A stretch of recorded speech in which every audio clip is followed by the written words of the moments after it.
Singing का कितना शौक है सर? सिंगिंग का बस बाथरूम की हद तक ही है। सर थोड़ा सा गुनगुना दें अपना फेवरेट सॉन्ग।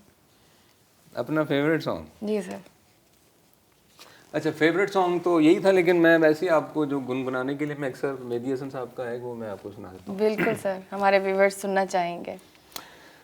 तू मिला है तो ये एहसास हुआ है मुझको, ये मेरी उम्र मोहब्बत के लिए थोड़ी है, एक जरा सा गम दौरा का भी हक है जिस पर, मैंने वो सांस भी तेरे लिए रख छोड़ी है, प्यार का बन के निगहबान तुझे चाहूंगा,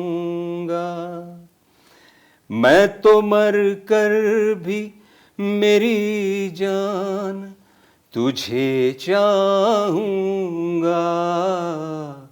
जिंदगी में तो सभी प्यार किया करते हैं, मैं तो मर कर भी मेरी जान तुझे चाहूंगा।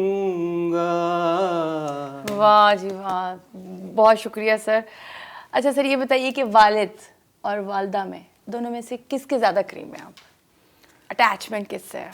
यार जाहिर है वालदा के साथ ज़्यादा अटैचमेंट होती है, और फिर जैसे मेरे वाले साहब ने लाइफ गुजारी है, आपको पता है कि फिल्म एक्टर की तो बहुत बिजी लाइफ होती है, और फिर जैसे मेरे वाले साहब तीनों ज़ुबानों में माशाल्लाह बैक वक्त बहुत हिट रहे, तो हमने, मुझे लगता है कि हमने जो है ना अपने वालिद साहब को क्योंकि जब हम सुबह स्कूल जाते थे तो वो सो रहे होते थे, जब हम स्कूल से आते थे तो वो शूटिंग्स पे होते थे, मेरा ख्याल है कि हमने अपने वालिद साहब को महीनों महीनों बाद देखा है, आउटडोर्स में शूटिंग्स में होते थे हम, बिजी थे। हाँ, तो हम महीनों बाद कभी ऐसा कुछ होना कि कोई छुट्टी हो गई है, कोई त्यौहार है, तो हम अपने वाले साहब को देखते थे तो हमें बहुत अच्छा लगता था।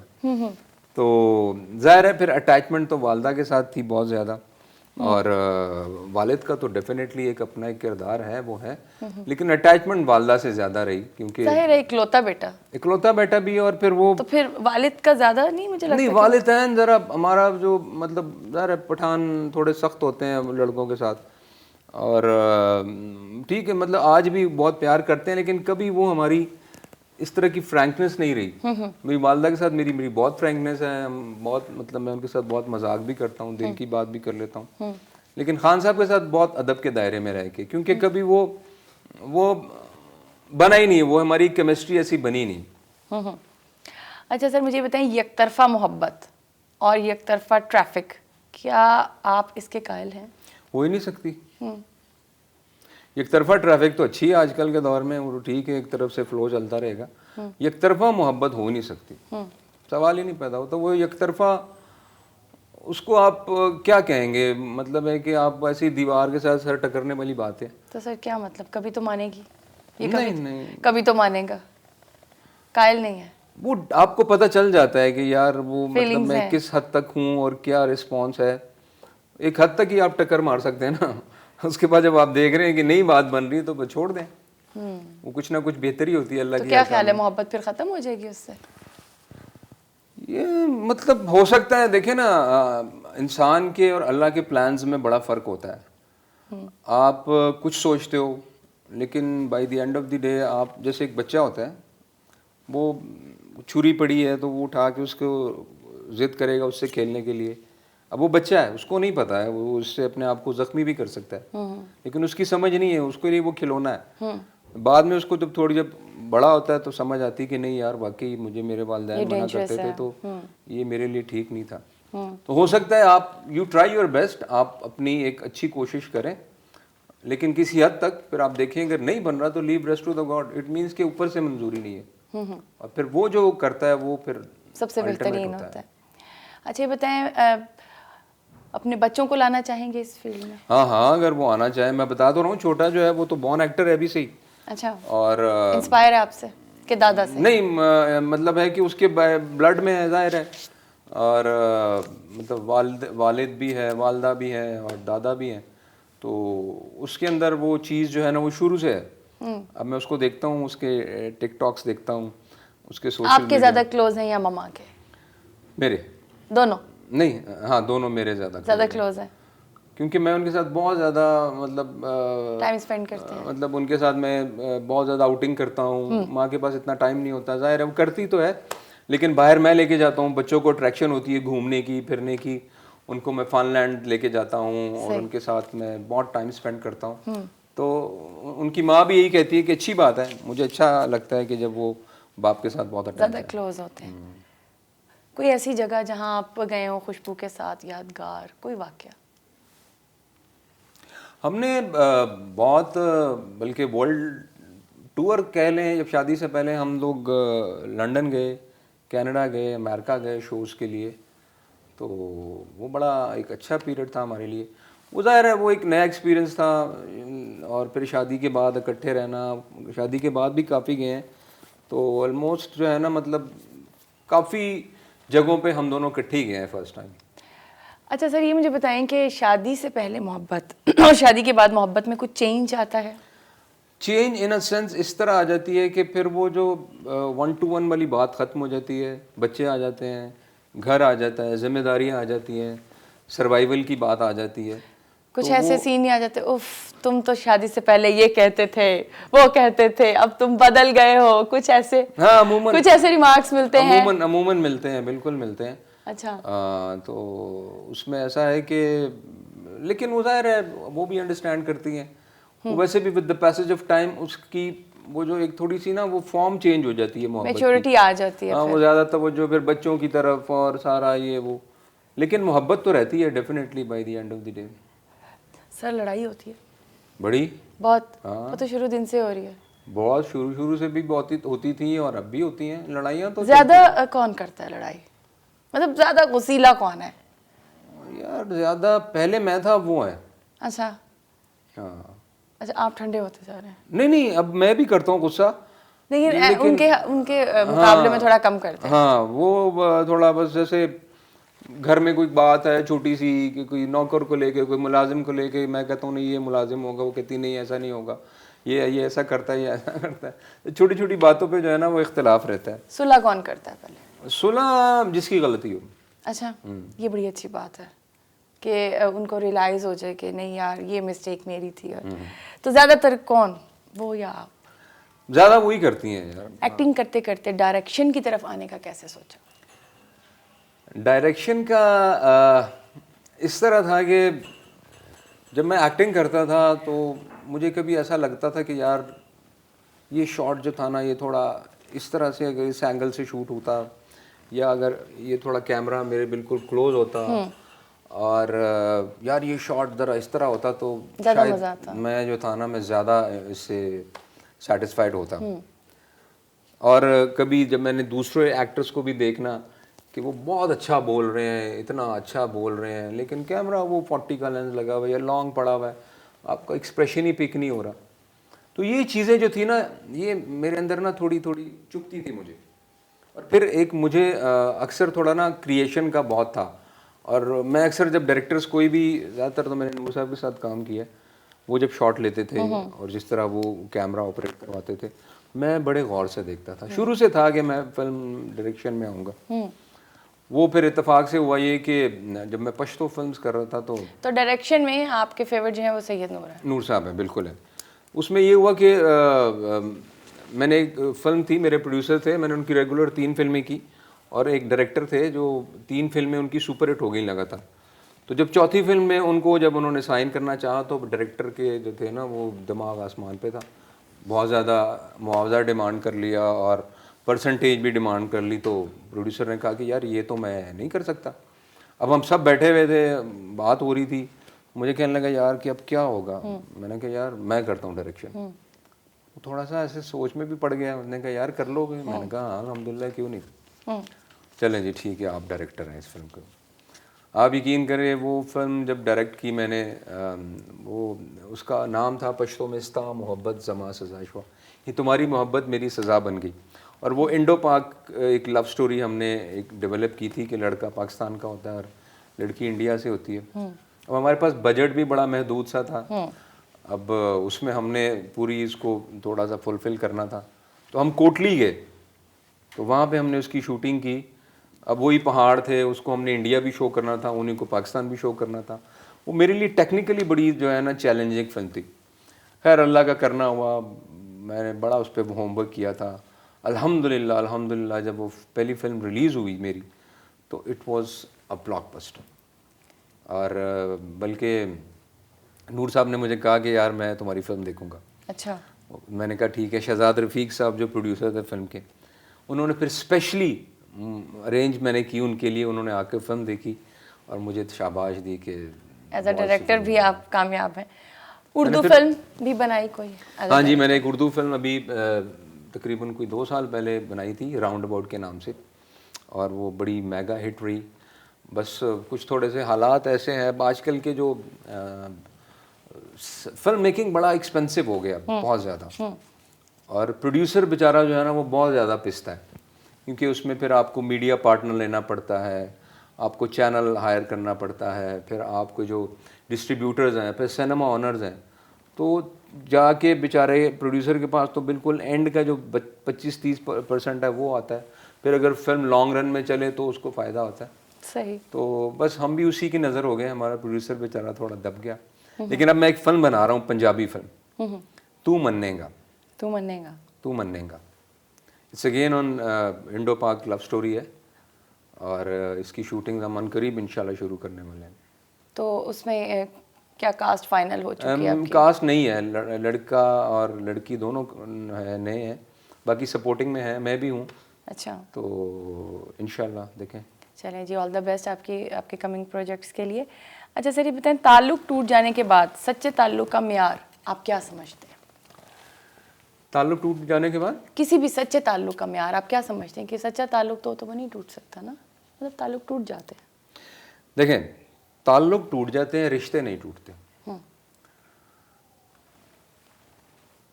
शौहर का बीवी के साथ ताल्लुक है, जो 3 कबूल है कबूल है कबूल है पे बंध गया, और 3 दफ़ा पे फलां फलां फलां ख़त्म हो गया। खत्म हो गया।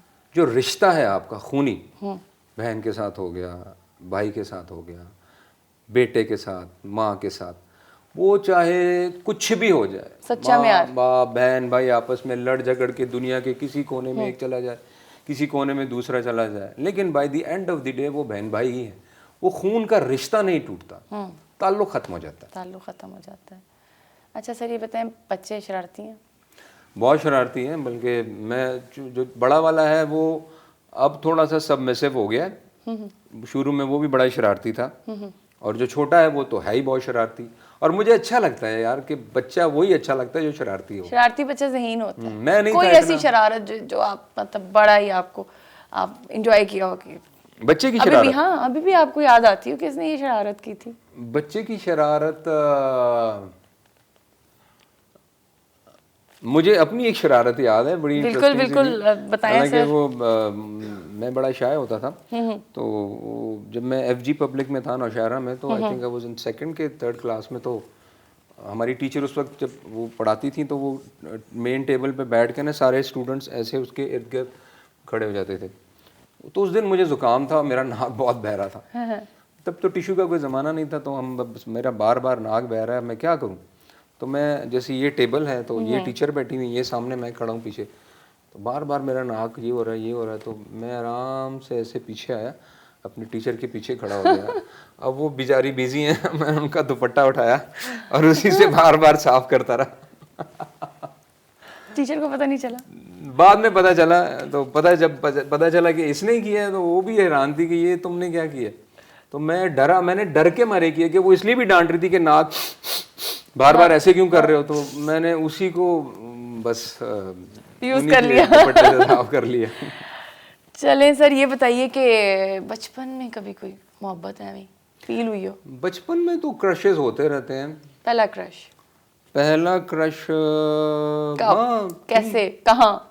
वो जब मैं लाहौर आया तो क्योंकि हम तो जब नौशहरा में था तो वो कोई एजुकेशन नहीं था, मतलब लड़कों का अलग स्कूल था, लड़कियों का अलग। मैं जब लाहौर आया तो ऑल ऑफ अ सडन हम को एजुकेशन में आ गए। तो वो लड़का लड़की आपस में बात कर रहे हैं, लड़की आके पास भी बैठ रही है और गपशप कर रही है। तो वो चीज़ें जो है ना मेरे लिए बड़ी बड़ी मतलब एक अचंभा सी, बड़ी हैरानकुन बात थी। तो पहले तो मैं एडजस्ट ही नहीं कर पाया, बड़ा डर लगता था कि यार ये लड़की से बात कैसे हो रही है, ये हो रही है। खैर वो फिर आहिस्ता आहिस्ता आहिस्ता आप आ जाते हैं, थोड़ी इम्यूनिटी हो जाती है आपकी। तो उस स्कूल में एक लड़की थी जो हम क्लास कौन मेरे सी थी क्लास फेलो थी। वो क्लास थी सिक्स्थ में। आप भी 6 में थे? मैं 6 में था, हाँ। तो वो मुझे ऐसा लगता है कि यार वो वही मैं ना अक्सर हम लोग मतलब बात करते थे या वो किसी और से बात करती थी तो मुझे बुरा लगता था। तो मुझे लगता है Jealousy कि वो होती थी? एक, हाँ, एक क्रश था। पिकनिक पे जाना तो साथ ही बैठे हुए हैं, साथ ही खा रहे हैं, साथ ही मतलब एक घूम रहे हैं, खेल भी रहे हैं। तो वो बस फिर वो फॉर द टाइम बिंग फिर मेरा स्कूल चेंज हो गया, तो बस खत्म हो गई वो फिर बात। कभी ढूंढने की कोशिश नहीं की? नहीं, फिर इत्तेफाक से फिर मैं को एजुकेशन से जब मैं बीकन हाउस में आया तो वो फिर लड़कों का स्कूल था, उसमें कोई एजुकेशन नहीं था। ये ब्राइटन स्कूल था हमारी इधर मेन मार्केट में, छोटा सा स्कूल था। तो उसमें मैं 1 साल 1 डेढ़ पढ़ा था। उसके बाद फिर मैं बीकन हाउस में आया, फिर वो अगेन कॉलेज जो था वो बॉयज सेक्शन था सारा। फिर मैं क्रेसेंट मॉडल गया हायर सेकेंडरी, वो भी लड़कों का था। फिर जब मैं एनसीए में आया तो वहाँ पे फिर को एजुकेशन। तो बस वहाँ पे फिर काफ़ी इतनी मेच्योरिटी हो गई थी, तो वो वहाँ नहीं कोई ऐसी बात हुई। बस ठीक है, वहाँ पे सब यार दोस्त थे, लड़के लड़कियाँ आपस में। बैठना, बस खाना पीना, अलग नथिंग नथिंग एल्स। अच्छा ये बताएं, अच्छा फिल्म मेकर बनने के लिए क्या क्या चीज़ें चाहिए होती हैं, क्या ज़रूरी है? देखिए अब तो आजकल तो देखें एक आइडिया तो बेसिक होता ही है, बेसिक कॉन्सेप्ट क्या है आपके जहन में, उसके बाद उसकी एग्जीक्यूशन है, उसकी इम्प्लीमेंटेशन है। अब हम लोग अगर कोई ऐसी फिल्म सोच लें कि यार मुझे जैसे प्लैनेट एक्स है या इस तरह की कोई, जब एक फिल्म आई थी, मुझे उसका नाम नहीं आ रहा, मैट्रिक्स, तो वो जब शुरू में आई तो वो बड़ी अनबिलीवेबल सी लगती थी, लेकिन उसकी एग्जीक्यूशन होना चाहिए ना। तो अब अगर आप उस तरह का आइडिया सोच लें और जो ना कर पाएँ तो फिर नहीं हो सकता। लेकिन मैं बेसिकली जो है ना ज़्यादातर मैं मतलब फैमिली बेस्ड, हल्की सी कॉमेडी, म्यूजिकल, लेकिन इमोशनल, जो थोड़ी इमोशनल का जो एक रोलर कोस्टर होता है ना, मैं उसमें बिलीव करता हूँ कि वो फिल्म आप अच्छी बना भी सकते हैं। आपके पास इस तरह का कोई, हमारे पास तो इतने ज़्यादा सोर्सेज है नहीं कि हम इतनी बड़ी फिल्म कर लेंगे और उसके बाद फिर उसको हो ना सके। तो एक अच्छा प्लॉट होना चाहिए, उसकी कैरेक्टराइजेशन अच्छी होनी चाहिए, प्लस उसकी एग्जीक्यूशन होनी चाहिए। मैं हमेशा कहता हूँ कि देखें, डायरेक्शन जो है ना वो सिर्फ स्टार्ट कट और एक्शन कहना नहीं है, वो एक ज़ुबान है, वो आप समझते हैं।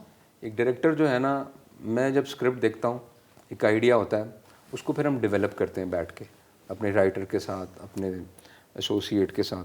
वो करते करते करते फिर बहुत सारी चीज़ें आती हैं उसमें। उसके बाद फिर मैं पूरी फिल्म मैं होमवर्क करता हूँ, मैं अपनी पूरी फिल्म जो है ना मैं यहाँ बना लेता हूँ। पहले दिन शूट पे जाने से पहले फिल्म मेरे दिमाग में बन चुकी होती है। फिर मुझे पता होता है कि हाँ यार इसको मैंने कैसे एग्जीक्यूट करना है। अब ये भी प्रॉब्लम होती है कि यार इस सीन की डिमांड ये है कि मुझे बहुत आलीशान होटल चाहिए और इसमें इतना मैसिव ये चाहिए। अब वो भी हमारा प्रोड्यूसर नहीं अरेंज कर सकता, तो उसको उस हिसाब से फिर हम मैनेज करते हैं। तो फिर शॉट डिविजनिंग होती है कि आपने क्लोज कहाँ लेना है, आपने ट्रैक शॉट कहाँ लेना है, आपने मास्टर शॉट कहाँ लेना है, आपने मिड कहाँ रखना है, आपने इसकी जो डिवीजन है वो कैसे करनी है। ये लाइट एंगल है, ये इस एंगल का शॉट है, ये इस एंगल का शॉट है। अगर आप पहले इस एंगल का शॉट लेते हैं फिर इधर आते हैं, वो टाइम ही बहुत लगता है। तो लिहाजा A, D, F, G, H, 9, L जो है वो सारे इधर के शॉट्स हैं, वो आप पहले ले लें। वो डायरेक्टर ने अपने माइंड में उसकी डिवीजन की होती है, फिर कैमरा उधर जाता है, फिर इधर के एंगल। जो अच्छा डायरेक्टर होगा वो एक ही एंगल पे एक ही दफ़ा कैमरा रखवाता है, इधर से सारे शॉट लिए, फिर कैमरा उधर रखवाया, वहाँ से सारे शॉट्स लिए। तो इसमें टाइम की भी बचत होती है और मतलब बहुत सारी इसमें टेक्निकल चीज़ें हैं। टेक्निकल चीज़ें क्या देखते हैं? Arbaaz is very good actor और वेरी गुड डायरेक्टर। मुझे लगता है मैं डायरेक्टर अच्छा हूँ। डायरेक्टर तो बल्कि अभी तो कभी कभी ऐसा होता है कि मैं जब जिस फिल्म में मैं खुद एक्ट भी कर रहा होता हूँ और डायरेक्टर भी होता हूँ, तो आप यकीन करो कि मेरी एक्टिंग उसमें 50% होती है, क्योंकि मेरे जहन में दूसरे एक्टर्स होते हैं, उसने कैसे परफॉर्म किया, उसने कैसे किया, ये पता नहीं कैमरा सही चला होगा क्या नहीं है। और कभी कभी मैं कहता हूँ कि यार अब बस मैं एक्टिंग से रिटायरमेंट ले रहा हूँ, अब मैं सिर्फ बिहाइंड द कैमरा काम करूँगा। सर क्या देखते हैं, हमारी फिल्म इंडस्ट्री काफ़ी पीछे गई और अब थोड़ा आ रही है, रिवाइवल हो रहा है उसका, तो उसके आप बताइए कि कुछ ऐसी सजेशन या व्यूज़ कि इसकी सर्वाइवल हो सके। देखिए, मैं हमेशा इसकी मिसाल ऐसे देता हूँ कि इंसान को ज़िंदा रहने के लिए खाना चाहिए, खुराक चाहिए, वो उसकी बुनियादी ज़रूरत है। खाने के बाद अगर आपको स्वीट डिश मिल जाए, वो अयाशी है। सोने पे सुहागा है। नहीं, वो अयाशी है। अच्छा, वो अयाशी है, वो लेयर है। अच्छा, वो ज़रूरत नहीं है। हाँ। हमारा जो काम है ना, वो स्वीट डिश का है। जब आपकी बुनियादी ज़रूरियात पूरी हो ना, अगर मैं सिनेमा तभी जाऊंगा कि मेरे घर के हालात अच्छे हों, मेरे बच्चों की फ़ीसें पूरी हैं, मैंने बिजली के बिल दिए हैं, मेरे घर में कोई ऐसा मसला नहीं है, मैं अंदर से खुश हूँगा, मैं कहूँगा चलो यार आज डाइन आउट करते हैं, सिनेमा चलते हैं, तो मैं इंजॉय करूँगा। अगर मुझे मेरी बेसिक ज़रूरत ही ना मिले, मुझे रोटी ही ना मिले, तो स्वीट डिश का मैं क्या करूँगा? बिल्कुल।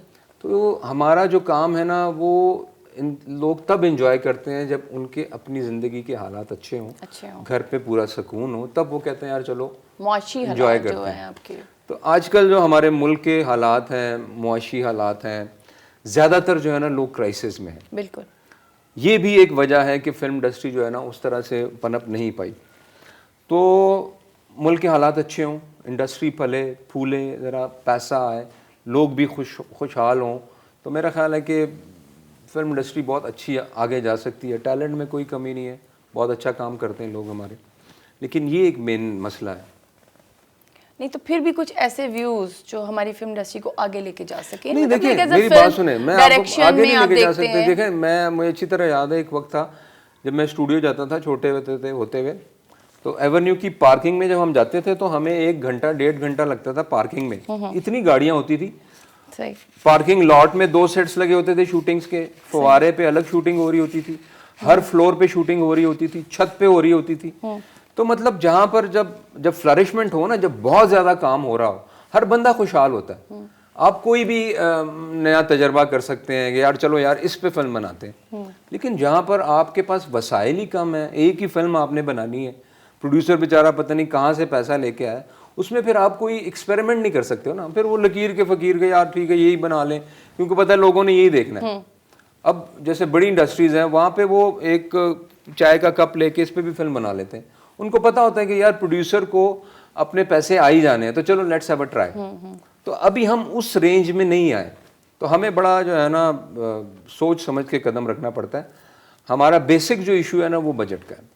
जब बजट का ये प्रॉब्लम हल हो जाएगा, हमारी इंडस्ट्री हो जाएगी, हमें भी गवर्नमेंट की तरफ से कोई लोन वोन मिलेगा फिल्म्स का, जब फिल्में ज़्यादा बनेंगी तो डेफिनेटली अच्छा काम होगा। अच्छा काम होगा। नए आने वाले आर्टिस्ट क्या मैसेज देना चाहेंगे उनको?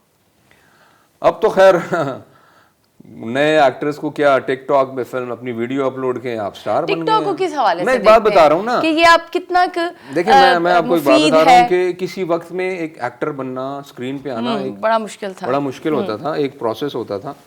अखबार जहाँ में अगर आपका शूट छपा है तो बड़ी ज़बरदस्त बात होती थी। फिर अगर टेलीविज़न पे आपको काम मिला है, फिर आप फिल्म में आए, या कई ऐसे लोग हैं जो रेडियो से स्टार्ट हुए, थिएटर से, तो उन्होंने ग्रेजुअली सीखा इस काम को और आहिस्ता आहिस्ता आहिस्ता वो एक मकाम बनाया। तो जो चीज़ स्लो एंड स्टडीली आप हासिल करते हैं ना, वो सस्टेन भी ज़्यादा देर तक करती है। अब रातों रात आपने एक वीडियो देखी, वायरल हो गई, अच्छा ये है वो है, दूसरे दिन लोग भूल भी गए। तो जो न्यू कमर्स है ना, मैं उनको एक मशवरा देना चाहूँगा कि एक तो एजुकेशन अपनी डेफिनेटली कंप्लीट करें। दूसरा ये कि आप जब आते हैं ना सेट के ऊपर, तो अपने सीनियर्स का एहतराम करें। हमने मतलब अगर कोई सीनियर एक्टर हमारे साथ काम कर रहा है, तो हम कभी जब अगर वो खड़े होते थे तो हम सवाल ही नहीं पैदा होता था कि कभी बैठ जाए, इजाज़त लेके उनसे बड़े अदब के साथ, एहतराम के साथ।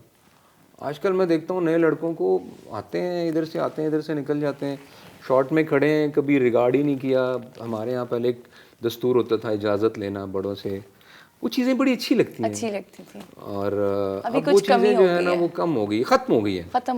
तो ख़त्म हो गई है, तो हर चीज़ ही ख़त्म हो गई, बाअदब बामुराद, बेअदब बेमुराद। बिल्कुल। तो क्या देखते हैं कि वो जो दौर था अरूज का, जो एक ग्रेजुअली आते थे रेडियो से, थिएटर से, और अब डायरेक्ट टिकटॉक, तो क्या मार्जिन है उनमें एक्टिंग नहीं, का? मैंने बोला ना कि वो टिकटॉक जैसे जितनी इजी कम इजी गो वाली बात है, वो एक दिन में 2 दिन में वीडियो उनकी वायरल होती है, कोई किसी को अच्छे लगे, चौथे दिन कोई और वीडियो आ जाती है, लोग उसको भूल ही जाते हैं। तो ये चीज़ मैटर नहीं करती। मैटर वही करती है जो ग्रेजुअली आप आते हो, उसको सस्टेन करते हो, फिर वो चीज़ें सीखते हैं, सस्टेन भी करती है।